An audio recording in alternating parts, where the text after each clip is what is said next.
Platchums! So I'm just on set of my latest UMD special, Platchums Gone Wild. So I think it's time to maybe check in with Dan. See what he's been up to, because I heard he was playing Resident Evil 8. I hope he hasn't gotten too into it, because sometimes he really does just get into the games a little too much. Hey Dan, Yes. what the? Have you turned into a pair of lips? Yes. Have you been playing Resident Evil 8 again? Yes. You do this every time. You disappear into the games you play, man. Oh my god. It's the ghost of Dan. That's the face of a man that just got a platinum, I think. Head on you. All I see is like lips. Why is it only picking up your lips? I have absolutely no idea. But I think the lips are my best quality. Wait, let me just quickly get out of this village. You see, the key is that I'm actually in a studio. So you can see there's a really good spotlight on me, but unfortunately you don't have the same setup. You're relying on really gammy fake backgrounds, whereas I'm just like all natural paying for this set, because my first UMD special did so well that I was able to build a fine brick. You'll see no glitches here, all right, because it's all real. Yeah, no, I actually wasn't at the village. What? It was just a background. But I did play a lot of Resident Evil 8 this month. Yes, so. And that leads us into what this whole damn thing is about. Well, okay, so we're a little slow with the update video this month. Normally we have a little update every month, to track our progress, talk about the games we've been playing. But maybe life got a little bit in the way, so we're actually going to be talking about what we played in April and the first week of June. So for me, I think I'm going to go first because mine is incredibly short. Okay, I played a grand total of 2 games in 6 weeks. So the first one was Final Fantasy VII. Now, I had some reservations. This is how I felt when I realized I had to do a second playthrough on hard. Like, the poor guy, Yeah, no, it's taken a lot out of him. To be honest, the PS1 really disguised how haggard and tired Clyde looks. I mean, Jesus. Anyway, so this is the first Final Fantasy game I've actually played, which I'm almost ashamed to admit it. But it was a series that always kind of just got away from me. I never really felt the urge to play it. I never stumbled across it in like Extravision or any kind of rental video games shops or anything like that. And so I thought, okay, the remake, you lent it to me, and then it became free on PlayStation Plus. So as a good friend, I decided to give you back your physical copy. And also as a lazy man, I realized that the digital version was better for me, so I didn't have to keep getting up and putting the disc in every time I wanted to play it. So I haven't got the Plat yet. I finished 2 chapters on hard. And I think the first playthrough, I think I clocked in like maybe 35, 40 hours.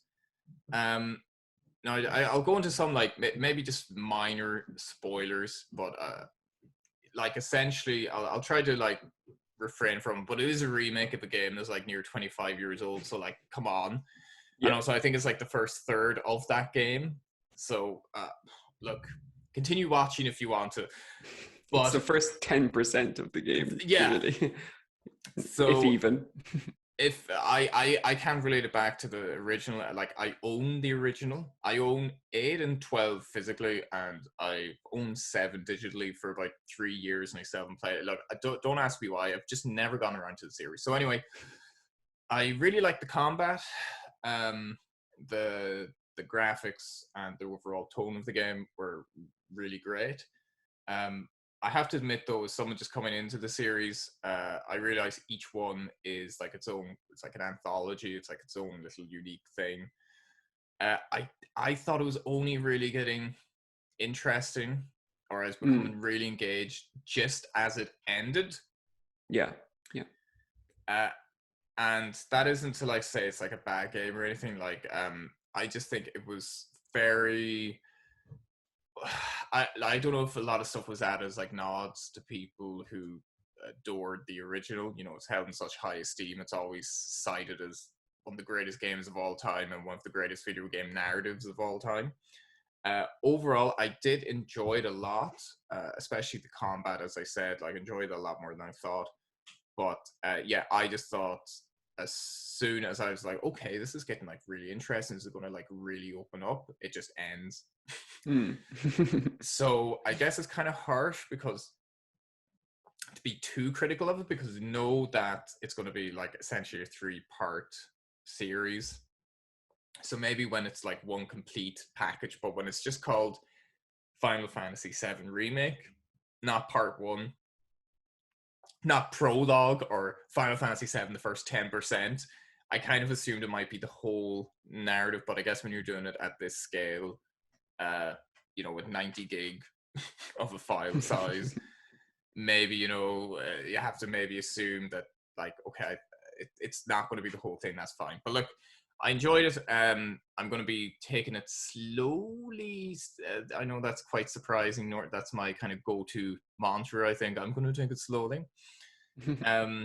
But overall, very, very good game. If you pick it on PlayStation Plus, it's a must-play. Like, it's graphically amazing. And look, I did become really engaged with it. So I think that because I ended up liking it, Clyde becomes a happy Clyde. See him there. Beautiful smile. It's a very happy. He's known for his intensity on the battlefield, is Clyde.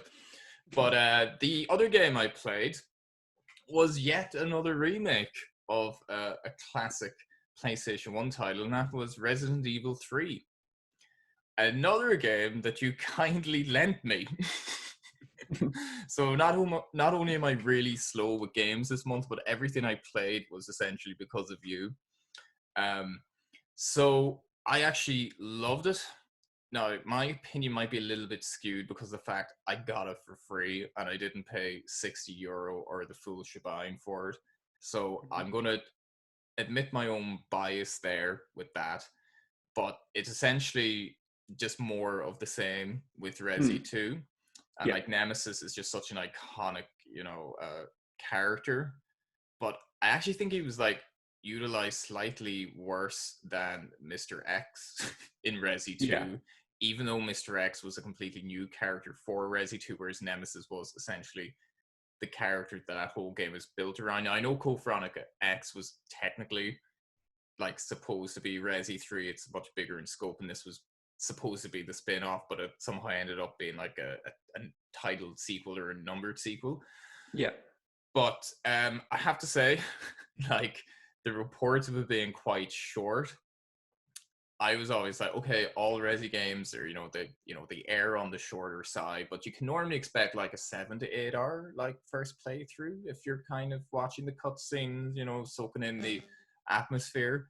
I finished my first playthrough of Resi 3. This is getting like all the collectibles, literally seeing every nook and cranny of the level in like 2 hours and 45 minutes. Oh wow, that's crazy. No, like I have played essentially every Resi game, so maybe it's like I'm just fluent in the Resi language. I know what things go where, but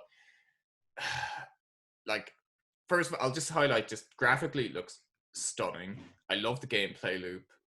The shooting's actually, I think the shooting's really solid. It makes you kind of panic. It's really, really well done, and it's integrated well, but you never feel like you're not in control. The level design is pretty tight, but it's so, I think just the lack of puzzles me. Like, there was just no roadblocks to your progression at all. There was very little in the way of like backtracking. Like, I know you can get like a lock pick and go back and get the 5 or 6 locks you mix, but I feel like the levels weren't as like interconnected as say like Raccoon City Police Department in Resi 2. Like, I felt like it was missing that kind of one of those labyrinth style levels. Like, I thought the city might be, a lot more sprawling. So I can understand people's frustration if they paid 60 quid, and if anyone like myself who's played a Resi game before, boots it up and finishes it like in under 4 or 5 hours, or in my case under 3. Now, in terms of the platinum, I did play it on assisted difficulty. That also has to be said, because I wanted just to enjoy it. It's one of the very few times I've actually played like the lowest difficulty, and I am going to then get the pass to unlock everything, because I want to get you your game back. And I actually want, this is like Resi 3 for me is like as slutty as I'll go with platinums. Like this is like as close to auto popping as I go. So if I get the pass, I'll be able to like stack and get like 8 trophies, which has never happened to me. 8 trophies then platinum. I just need to finish the Inferno run. So I started that actually. I have like 2 minutes in it or whatever. But so I've already done like no opening of the item box, which was insanely easy in this. If you collect all the hit pouches, like it's like it was grand. I love Jill Valentine as a character as well, and Carlos was pretty cool. Yeah. And the Nemesis fights were relatively well done. I thought they were good, but I felt like it just wasn't. It did feel very kind of compact, some reused assets and all that stuff. But overall, like I love the formula. It just works, and it's short and stuff. But I did ultimately love it. And again, that might be slightly skewed because I didn't pay for it. You know, I got like a free lovely gourmet meal like for nothing, like. But that's pretty much all I've been playing, man. You know, life has been busy. So I'm going to go back to the set of my UMD special and ask you, what have you been playing? Well, I'd like to say that you kind of echo all my sentiments of Resi 3. I waited until it was like down in price, and I picked it up for like 20 quid. So effectively like 33% of the initial value, you know. And I was really happy with it for that price point. I think I would have been a bit disappointed had I paid full price for that. Absolutely, just because of. Don't think it's a 60 euro game. I'm sorry. No, it's more like I see it more like nearly like an expansion DLC to Resi 2. You know, it seems like like a Blood and Wine-esque kind of DLC pack, you know, because if you're thinking about The Witcher, like the DLC in The Witcher was a lot more substantial than Resi 3 is, you know. Even Hearts of Stone, which was like the least substantial one, is still one of the most substantive DLCs I've ever played. Never mind, Blood and Wine is something else entirely. But I just feel like when I was playing through Resi 3, it's just like the small details. I'm like, I would have loved if they just took a second to do that. You know, in Resi 2, they added DLC where you find a letter from Jill. Yeah. In the gun shop. Why couldn't they just have a second of her just leaving a note on the table? I know that's such a weird criticism, but I'm just like, well, no, you're right. But then how did that letter get there? And I just thought that would have been just like those small little world building details. It's like, why bother adding the letter if it's not going to be her like called back to, you know?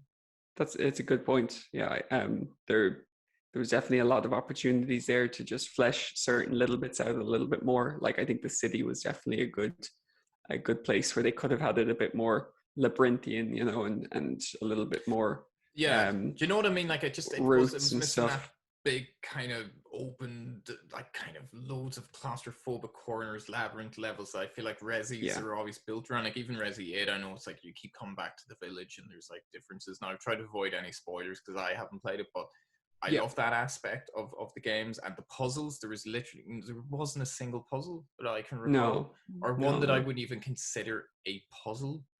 No, it's really light on that front. Now I think they did the gameplay really well, and I think they did the bosses really well. And I enjoyed the fights. I think cool. Personally, I think like a lot of the content in the game kind of comes from the difficulty. Playing the game again on the different difficulties. Now I know that's a bit of a cop-out when you think about game length, you know, playing the same game multiple times on different difficulties isn't really like new content, but that at least offered something to me on the game, because I'd say I got like maybe 15 to 20 hours in total out of the game with the amount of times I played through it. And I had a great time with it. Like, it was just more of the same, and that's kind of what I wanted, you know. Yeah, like I really loved it now. Like since I got the or I'm gonna get like the pass, to give Capcom, I guess, like a $5, you know, it's like, oh, there you go. Like, 'cause I probably won't buy it. Maybe if it's like super cheap physically, you know, I wouldn't mind owning it, like to put on the shelf or whatever. But considering it's like 2 hours 45 minutes or whatever, if I finish it in like the under 2 hours, it's like I essentially would have got 5 hours of gameplay. Like, for the Plat. Yeah. If you go about it now, you don't have to buy the pass, you know, but it's just a little cherry there. Yeah. And normally I'd be like, nah, that's stupid. But I'm just like, you know what, actually, it's such a short game and I'm stuck in a loop of replaying games constantly. I just want I feel like I need a quick Plat, you know? Like a dirty cheeseburger or something, you know, after a long night out, you know, it's, you know what, I'm going to eat this and I'm going to enjoy it. Yeah. Well, no, it's a quality experience. And, you know, I really admire Capcom these days. Like, I know that was maybe a bit of a stretch, a bit of a probably. Same time, they did release it quick after Resi 2, and you know, fair play them gear. And I think if you took it as its own little contained experience, I think it's excellent. It's just really it's just, you know, compare it to other full price games, that's where it starts to lose out. Of course, I'm maybe, you know, we tell already I played Resi 8, got the platinum when we spoke about it. I didn't have the but I was like close. Thankfully, Mercenaries mode was pretty easy. It didn't take very long. It took like one evening, really. You were worried about that. I was, yeah. I saw people talk about it. People were saying like a 7 out of 10 and stuff, and I was thinking, oh Jesus, you know, that's going to be tough. Not a 7. Yeah. Well, for a Resi game, like a 7 is pretty. I think the absolute pinnacle of Resi trophies is just the Zoe Must Die in Resi 7. Yeah, and I'd say that's like a 7 out of 10, maybe an 8. I would harbor closer to an 8 personally. Yeah. No, you helped me a lot through that, so I have a skewed memory of it. You know, maybe had I not you to kind of coach me through it, like that was one of the toughest things I've done, I'd say, on the PS4 generation. It's not hyperbole at all, but just that pit with the alligators, you know, where you're running across the beams and that on the nightmare difficulty or whatever, Sorry Must Die difficulty. That was like an honest to God nightmare. Like, and you need to prepare like just perfectly, and it's just, yeah, it was tough, but it's like once you get through a certain stage, it becomes a lot easier. But that middle portion of that DLC is tough. It's tough, yeah. Man. It's tough being an uncle. It is, yeah. He's a great uncle, though, in fairness to him. Yeah. That punch thing is amazing. That old man strength. Yeah. So I won't talk too much about Resi 8, except I really enjoyed it. I'd still kind of keep it at like a personal 9 out of 10. I really enjoyed it that much, and I've been watching like countless speedruns of the game. I'm really, really enjoying the speedrunning community. What's the fastest time so far? They've got Village of Shadows down to 1:46, 1 hour and 46, and it's so much fun watching it. It's a 1:46:45, I think, is the current record as of recording. I've been watching it daily. Distortion 2, he's one of my favorite speedrunners. He does. I've been watching him since back when he's actually for a few years now. He used to do a lot of Dark Souls, and he did a lot of Sekiro as well. He's just an absolute beast. But they're a different breed, those speedrunners. Well, this guy in particular is. I was watching, just a short aside. I was watching. There's a guy called Waifu Runs. He does speedrunning videos on YouTube as well, and he did a tournament where he had 8 of the kind of top Resi 8 speedrunners, and there was like about $6,969.69 on the line. That's a very specific number. very specific for for all the rest. And this guy Distortion, he walked away with it in the 2 rounds, but he set the world record in round 1. Like within a tournament, he set a new world record. It's absolutely crazy, the consistency of these guys. Like it's like, and as they're playing it and they miss a shot, they're like, that's 15 seconds down the toilet, you know, and it's just amazing. It's really cool. But I've been Resi 8, and actually because it's quite a short game, it makes it a really nice speed run to watch, because it's like watching a movie nearly. So the speed running is great in that game. And you know, I used to watch Red 2 and 3 as well. So they're built for Resi games running. are they're built they are, yeah. But yeah, Resi's, I'm looking forward to DLC, even from some Lady D and her daughter's DLC or something like that. There's a lot of scope for DLC there. I'm sure that they've got something in the pipeline, because they had amazing, as we just spoke about, amazing DLC for 7. After that, of course, we did the videos on Fall Guys as well, and I got the platinum for Fall Guys after a long time. Now I know some people will scoff at the platinum. Don't listen at to this them, point. Dan. Yeah. Don't listen to them, man.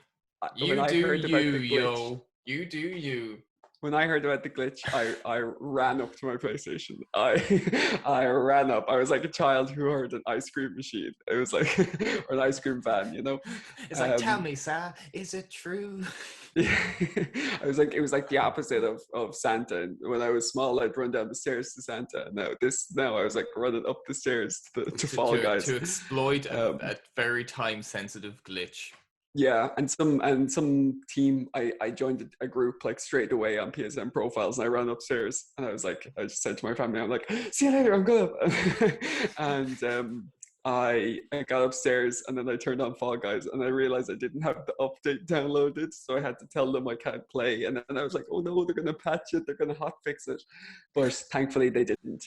So I picked up the platinum. That's I only needed that, and I needed 1 extra win with the team, so I did that and got the platinum. And yeah, you know, we've said it in the other video, but like the platinum rarity has shot up. It's like gone up doubled. full percent. Yeah. So a cautionary tale. We discussed this in the video, as we said. Check out the Fall Guys video if you want to see the history. Dan. Shameless. The history. We can plug ourselves, man. On our own channel. We're not even plugging it on. We're on our own channel. We're like whoring ourselves out. Well, have you heard of these Platchums guys? Have you? Yeah. I'm talking to the microphone. Have you heard of these Platchums guys? Oh yeah. So after that, I played Wreckfest, which was the free PS5 Plus game last month. That was cool. It was really, you know, like Destruction Derby back in the PS1. I used to play that when I was. Oh, that was a great game. Yeah, when I was really small. I liked that game a lot. So Wreckfest was cool. It was a fairly easy platinum, and it was a good game. Then I got Magicka 2, which was one of the games that I picked up on sale, and it has an ultra rare. You texted me about this game. It's a very interesting game because the mechanics are extremely interesting, and it has a lot of ultra rares. So I spent quite a lot of time on this game this month because I was trying to get my ultra rare count up. I played that for a lot of the month, definitely. And I got the platinum today, but that was a June platinum for the May first week game. Of June. Yeah, Dan is actually, sorry for interrupting you, but Dan is now overtaking me in terms of ultra rares. It was the last thing I had on him. The very last thing. It's like he has way more plats, more trophies, you know, just has so much better collection and stuff. But the one thing I'm like, I still have more ultra rare than you. And within like 3 weeks or like 4 weeks of actually like specifically targeting ultra rares, you beat me. You must feel like you're competing against a toddler No, at this some see point on the monkey bars, and I'm just holding on the back one, wait for me, and you're like, sucker. No, you're missing the context to this, because I've got just over 100 platinums more than you at this point, and wow, kick a man when he's down, Dan. Kick him when he's down. But it's all about quality, because you have a far lower like average rarity than me, and you've got, like, in terms of ratio of ultra rares to plats, you've got like nearly like a 2-to-1, and I'm like, I have less ultra rares than plats. So like, if I was to have kind of a similar ratio of ultra rares, I'd have nearly double the amount of ultra rares I'd need. So that's you've been working on the maths of this, man. Like we've been chatting about like different like, theoretical mathematical equations of like how do you actually scientifically determine the best trophy list. Okay, like at night I'd be lying in bed like Nick Cage, like right here, just going pondering the theory of trophies. You're like looking at a whiteboard that's just full of numbers. I'm like lying like Nick Cage, just looking, and then like Plat ratios to ultra rares to you've got your average trophy rarity is under 40%, and I think it's like a 37 or something. It's crazy. Like that's incredible, because like when you think about, like, say if you go to the leaderboard and you look at the people that are at the leaderboard, their average rarity is like 80%, because all they get is trash games. Like that's it. Your average rarity is like 37% or something. Mine's at like 42. So like, I still think you've the better list. I need quite a lot of work to get it down. Like I'd love to have it lower than 40%. That'd be super cool. But like you've just got so many seriously amazing ultra rare trophies, and like I'd say you probably still have me beat in the amount of ultra rare plats that you have. So don't know. Like, I'm humbled by your kind words, but I still think I'd swap accounts at this rate. I think it's like the 100 plus. No. But what about Magicka 2? What made it so magical, as you were saying? It's a really weird game, because the mechanics are very strange. Like it's got like 150 200,000 players on PSN profiles, but there's the platinum rarity is at like 1.2 or 1.3, and loads of the trophies are ultra rares. And I think the reason is because most of the trophies only pop like after you finish the game and done kind of weird requirements that you need to get like to end game to do. And because the mechanics are really weird, like you've got spell charges, like 5 spell charges, and then you've got 8 different spells. So you can do 2 death, 2 fire, and an electric spell, and then you'll shoot out like a beam of fiery electric death. It's a really cool game. It's kind of like Diablo, but it's also a little bit twitchy as well. It's a really cool game. I really enjoyed it. But then there's like some trophies. It's like get 1,000 reses on a co-op partner. So there's a lot of grind to it too. It's a weird one though, because I think it was PlayStation Plus at some point, which is why the numbers are so high. The numbers again, 100%. Yeah. I really enjoyed it. You can pick it up for like 3-4 quid on sale, and get a shitload of ultra rares if you stay the course. Rares. Yeah, like how many did there was like 30 or something? There's 47 trophies, and I think about just over 30 of them are ultra rares. So that's why I literally jumped from like, did you run upstairs?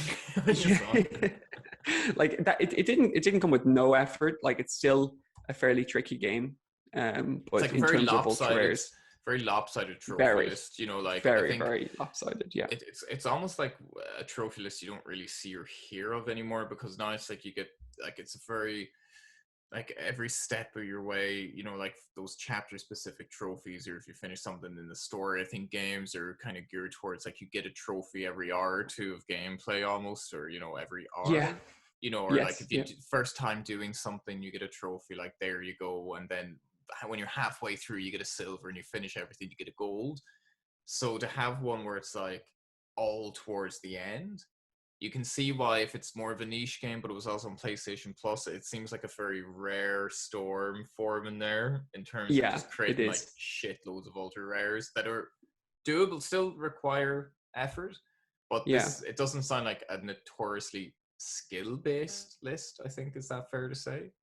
Like, it's Well, not so heavily skill dependent that it's like impossible for just the layman to go into it.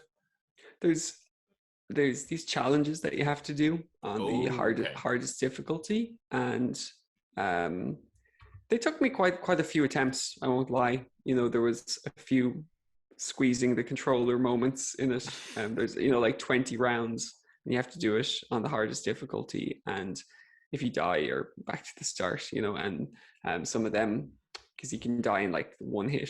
So Yeah, and you're a there's some of controller those. squeezer, aren't you? When you I get am, angry. yeah. Yeah, I'm not a banger. I'm a yeah. squeezer. No, I know a lot of people just throw it, but I kind of squeeze the analog sticks as if Ooh. I'm like I pretend like this is the controller's nipples and I'm really punishing it.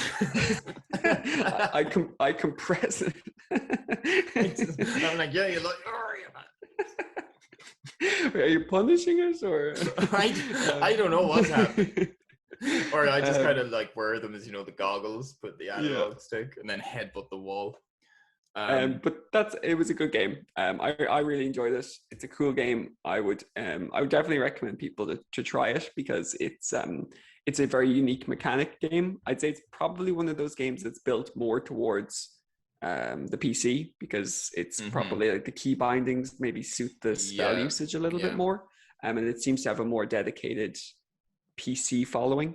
But I really enjoyed the game. And that's your pro trophy hunter tip as well. Like if you're looking to ultra rares, those ultra rares, it's a goodie. Like, yeah, Platchums tip, Then the only other thing then was I got 1 month of PlayStation Now because I wanted to play Doom, and because I've still never played the Doom 2016, and it was €6 on sale, and I was like, oh, I'll pick it up. And then I noticed that it was on PS Now, and I was like, oh, I wanted to play some games on PS Now, so I just got the month subscription, and I finished Doom, and then I played Medieval, which I wanted to play since it was released, just for the nostalgia.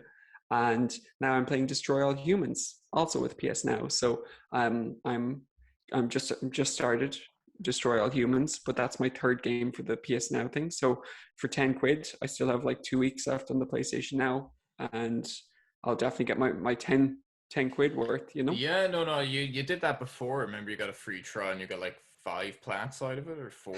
Like it was like, yeah, I played like four games, or I think I got 3 plats or 2 plats and 200% before when I did the 7-day trial. And yeah, like there's some great games there. Like I think PlayStation Now is definitely worth it if you want to do like short bursts of like if there's games there you could like schedule it, and like obviously that you don't really want to buy, like the way that I play most games anyway is that like I'll purchase them any games I'll purchase digitally, I'll play them until completion anyway. So I don't like to have them like sitting in my backlog. So then PlayStation Now works really well there because you just play it until you're done, and then you're finished. Now I have 3 trophies left in Doom, but they require getting to like 7 or 8 or 10th prestige. Those are ridiculous trophies. Now, like I played Doom 2016 on an alt account back when I was in Switzerland. Pretty sure it was shortly after release actually, and like I did enjoy it. But I think the taste of trying to get that Doom 3 BFG edition platinum was still in there, and I'm like, but I did really, really enjoy it, and I finished the campaign, and I just I don't know, with first person shooters, it's almost like open world syndrome with me. I'm kind of not really that pushed on just linear shooter games. Like that's it. You just shoot things. That's the only. You don't talk. There's no goddamn like empathy on display. It's like just shoot your way through the level. Doom does that magnificently well. In the 2016 one, just that soundtrack, it really was like you were just injecting pure adrenaline into your eyeballs. Like it was just insane. It was fantastic. But with PlayStation Now though, like we were chatting before, like you were kind of saying, is there any recommendations? I was actually shocked. Now, like I've no urge to get PlayStation now because like there's not too much on it. I think just another subscription. It's like I'm paying for Photoshop and paying for Netflix and paying for the bills. The gas bill won't pay itself. I think another one, might be one too many. But I was actually surprised, especially someone like you that has 300 plus games in your account at this point. Like it's like 300 plus. And there was still like quite a few, like Destroy All Humans, I have the Plat for that. It's just a legendary. I know it has a remake now, but yes, there's still the PS2 version. I still have Destroy All Humans 2, which I haven't like played yet, but I own it. And things like Prey or Dead Space 3. It's always funny to see those PS3 ones in there. I still think you should give Dead Space 3 a go. Finish off the trilogy at least. I think it is a very good game. The only problem with the PS3 games, though, is that you have to stream them. You can't download them to the console. Yeah. And I would I really wouldn't be into streaming games because I would just, the input lag would kill me. Yeah. So like, that's why I when I'm looking at the games on PlayStation now, I'm looking at the downloadable section, That's a deal breaker, is it for you? It is. Yeah. I wouldn't maybe I'd play like a game like, like a story game or something. The Walking Dead, streaming. Yeah. But anything as intense as you go. Anything else, anything that requires. Yeah, actually, I played The Vanishing of Ethan Carter. Is it?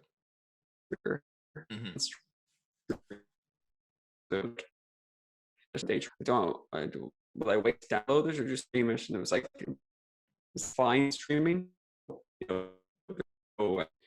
Importance on quick. Whatever. But like something like Doom, away.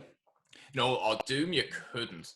Like if a single frame drops in that, you're screwed. Like And I played a lot of the online actually for the DLC trophies. It's all online. But the requirements for that DLC, like even me being like so like 100% focused, in terms of trophies.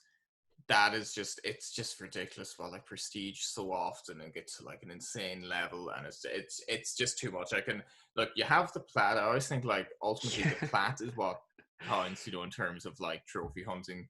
DLC is like cherry on the cake, Well, I got it from like a 60%, I think was the platinum, to up to 92. So I was very happy with that. And then I was like, if I want to go for the last 3 trophies, I'll probably have to play another 20-30 hours minimum in the online. So I was like, I'll leave it there. The time's probably better spent in other games, to be fair. I'm happy enough. And plus there was like very few people online. I kept meeting the same people. Same, like Doom Joe, like 69 or something. This is the only game he's played for years. But so what are you going to be working on then? So I want to finish Destroy All Humans. So I'm on that. You'll knock that out quickly. Like it's not too bad.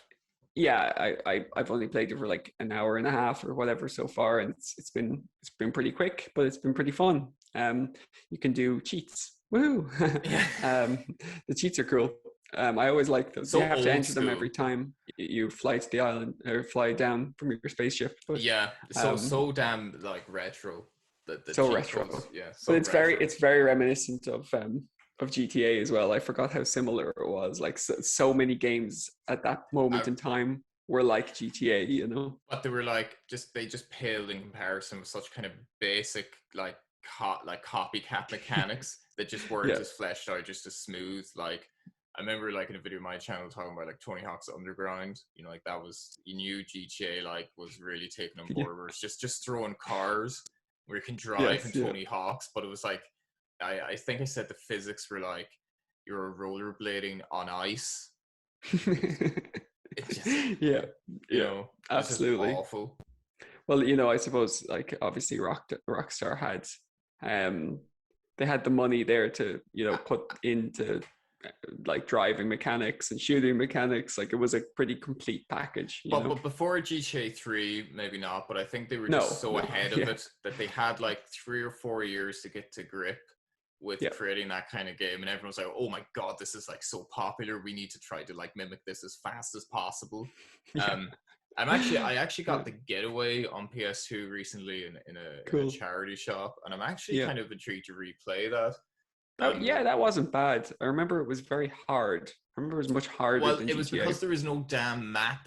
It was all based on like the indicator, but you were driving around like a meticulously detailed London at the time of its release. Like, it still looks, pretty good, but it's all these side streets, and like you drive past it, and it's like the indicator, like this was in the days before you had a GPS, that might work better if like there's a voice like, please turn left at the next junction, but it's just indicate, and then it would start flicking if you're close, but you don't know like which building. I can imagine like from the enemy's perspective seeing this guy like following his indicator, like, tell me where to go. It was like some kind of dumbass Knight Rider, but I'm looking forward to playing it regardless. So you'll finish Destroy All Humans, and then I have some games in my basket as well. I have Rhyme, which is a game I've wanted to play for a very long time, but it's always been like 35 on the store, so I've never picked it up, and it's on sale at the minute, so I'm going to pick that up. And I want to play Invisible Ink as well, because we saw that was Mark Cerny's rarest game on his account when we looked at it, and I thought it looked really good. I haven't played it myself, but the trophy list looks pretty cool. Well, if Marky Mark can do it, Yeah, he tweeted about it as well. Actually, I saw, and he seems to tweet about the games that he really likes and he finishes. But the platinum is 0.44%. It would be the rarest trophy that I'd ever have. So Mark's got moves. He's got moves, yeah. And it's another video to check out. Check out our Mark Cerny review, because it is. I was editing it, and I was laughing at some of the stuff you were saying. I thought we went a bit hard. I actually can't remember what I said, and I haven't watched it since. You did the edit, and we were a bit hard on him for not having Knack on his list. He didn't make the game. It's a pretty valid thing to bring up. It's like, I spent years developing this game, I got quite a lot of, media attention. So, like, why isn't it on your list? I don't want to talk about it. Like, you made it. It's kind of like a chef that doesn't eat his own food. It's like, what's going on with that? And he had hundreds and hundreds of trophies hidden as well. And some guy on the video said, I can't remember who it was, but someone commented on the video and they said that was those trophies belong to the original Marcus. So it's like it's like built on some like burial ground. The actual Marcus. Because that's a very, very valid point, because the Mark Cerny's account was only created in like 2013, so clearly someone must have been Marcus before then. Yeah, I think we're on something. We're going to crack the case. I need some kind of noir background all I have is Nick Cage thinking, but it's pretty noir. Yeah. It's pretty noir. I think we might be onto something there. Like, we should or the try strip club. I think this is quite noir. Very noir, yeah. Yeah. No, it's still though, but I saw it on Mark's list, and then I looked into it, and it looks like a really cool game. It's like a puzzle game. It's like a tactics game, like a puzzle tactics game, kind of similar to like Final Fantasy Tactics without as much RPG stuff in it. So I'm going to. It's £5 on the sale at the minute, so that might be another game I'll pick up. And that's it for me. What about you? Any plans? Are you going to finish Final Fantasy? Well, I think Resi 3 is going to be the first one, because it's going to require like an hour and a half of my time. And if all goes well, I should hopefully get the longest continuous stream of trophy popping that I've ever had in my life. So I hope I'm able to like contain myself out of the excitement. Oh my god! You'll have to record this. I will. I'll make a Let's Plat or something for it. Definitely. Then just chip away at Final Fantasy VII. I'm starting to think that the the Dead Souls challenge might be slipping away from me a little bit, you know, with like work starting up again and stuff. I'm sitting at a 20% in Dark Souls 3. Like I said, as long as I get Dark Souls 3, Sekiro would be amazing. But I feel like if I could just get all the kind of like Soulsborne, like the true like Soulsborne ones done, I'd be like super happy to get them done. But I think like Dark Souls 3, I think I loved it, but I haven't actually touched it in like 2 months or so. And I think it's more like, again, it's like 3 or 4 playthroughs. And I think with Final Fantasy 7, I've been saying on these videos for like months, I need to like play kind of smaller things or something new. Yeah. So I will probably then shift my focus to the Vita. I still haven't synced any Vita trophies I've unlocked yet. I'm waiting. Yeah. I'm waiting. I'm going to like have like 1 or 2 plats on it, then sync it and just.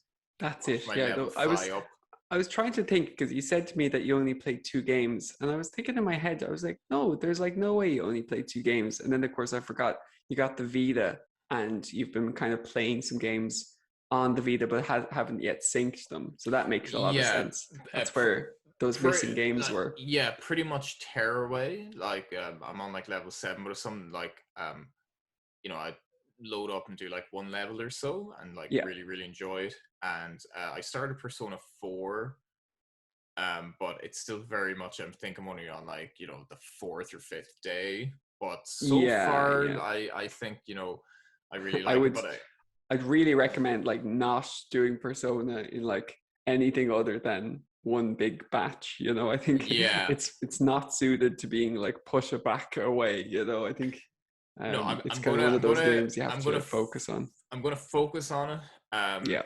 Like I'd be really happy if in the next month I can get Resi 3, Final Fantasy 7. I do think like the hard difficulty like is a lot faster, because I'm going to be skipping cutscenes this time and stuff, and just like running through. And you know, the hard playthrough, I don't need to do any of the side quests to get like some of the bridal dresses. So it's going to be very quick, and then it's like quickly do like chapter 3, 9, and I think it's like 14 or 5 or 18 again, like one of them to get to like the last dress. So I think I can get that done in maybe 20 to 25 hours, maybe. Yeah, you can. Like it is doable. And then maybe finish that off. And then the only game on my list then so far before, you know, the Vita goes on, that I haven't platinumed would be Dark Souls 3. So I'd be very happy with that. Yeah. And then I think I might just try to at least get 1 or 2 of the Vita plats. So out of Tearaway will definitely be the first one, I think. And then it might be between it won't be Persona 4, I tell you. It might be probably Gravity Rush. I'll probably do Gravity Rush after that. And then Uncharted Golden Abyss looks like it'll be a bit more of a time sink. So that might be after, and then Persona 4. But yeah, I think Persona 4 is going to be my travel buddy for quite a while, I think. Yeah, I think so too. It's a good one. It's definitely been it's a weird month. Like say for me, it's been for, even though things have started opening up, because I work remotely, it hasn't changed for me at all. But because of course you're back to work, then this has been like a pretty disruptive month with getting back to work and stuff. Yeah, and kind of forgot how much like the travel, like, you know, really eats into the time. And even like when you're done a day of work like that, when you've been out all day and then you come back, like sometimes you just literally don't even have the energy to turn the PlayStation on. Yeah, I think when I turned on Resi 3 after like traveling, I think it was like 7 or 8 hours to like the opposite end of the country, and then it's like coming back, like, and then just seeing Nemesis chasing me, I'm almost just like, oh, just eat me, I don't care, just kill me. Like I don't have the energy to run, like just just no, take me. I appreciate that, definitely. Yeah, and that's it's nice to see things open up, but yeah, it's definitely gonna put a bit of a dampener on times and game time, you know, overall. I know. I got the Red Dead 2 plat anyway. That was kind of your height, like the height of the lockdown productivity, you know. But look, I still think I'm gonna. My goal was 150 plats. by the end of the year. You know, slim goals, and maybe I'll exceed that, because sometimes when I get on a roll, I might knock out 3 or 4. Yeah, but 100%. I tend to always like build up like 2 or 3 games to like they're almost plat. Then I just knock them out in like a week. So we'll see how it goes. But Dan, congrats on a good month. I'm going to pay my stripper and my bar tab just while I'm here. Unfortunately, my stripper was this guy. Yeah, not exactly in his prime, but you know. No, I'll give him a $5. I'd say a $5. Looks, like, I don't know, will he be very happy with that? But such a husky voice. He's got a screw, literally, like and he's mad for giving me flowers, so he is. Yeah. The sensitive side, like. It's a good month. You know, you're working on big games, and of course you had the Vita, so that was a pretty big moment, you know, getting the Vita. So I see a lot of Vita Plats on the horizon. Yeah, I think there's like the 5 Vita Plats I know I just really want are Golden Abyss, Persona 4, Gravity Rush, Tearaway, and Severed. I think, you know, it's like that's like the all-star lineup, definitely. You know, and I just want those games that are like really showcase the platforms why I bought it. And you know, I've got games like Bastion on it and stuff. But like, I turned on the last time I turned on my Vita, I ended up playing Metal Gear Solid for about 2 hours, to the point where I got to like, you know, the first point where like you almost change the discs. And I'm like, for fuck's sake, like, play a new game. Because I've got like all my PlayStation classics that I own on it, so like Tekken 2 and like Silent Hill and like all the Resis and, you know, stuff like that. I actually have Final Fantasy 7 on it. I've never fucking played it. It's terrible. So like, I think that's just the and I was also curating like the biggest music playlist ever for like a week. Like I'd stop playing games for a week, because in the evening I'd sit down and like go, this Vita, I've got like 64 gig. I'm gonna like create the ultimate music playlist. But then I ended up like getting the external hard drive, and like, wait, I can maybe like clean up my computers. And it was like Hal and Malcolm in the middle, you know, and he just like starts one thing and he just gets distracted. So I'm gonna have to rein myself in. Music playlist is looking solid. Nice. You've done. I've scratched that Metal Gear Solid itch, and I think next time the Vita will be loaded up, it'll be Tearaway, and that's the plan. But anyway, Dan, it's a pleasure as always. I'm going the wrong way. I'm doing a hit Cloud as I'm high five. Oh, my hand is disappearing into clouds. Your hand came. Actually, it came out in my room here. I think it's gone through some Platchum portal to the land of the Plats. Yeah, I'm going to just quickly disappear here myself. I have to go back to the village. So I'll bid you in the due. Goodbye. I'm going to go back and get when I said it was like him stripping for me, I'm the stripper. Just, you like that idea? You like that, do you? Yeah, he's I can see him looking. I think you can probably still just see my lips somewhere. This is getting a bit bizarre. Anyway, see you, Dan. I'm sorry that you've turned into a floating pair of lips. I'm still here. Platchums!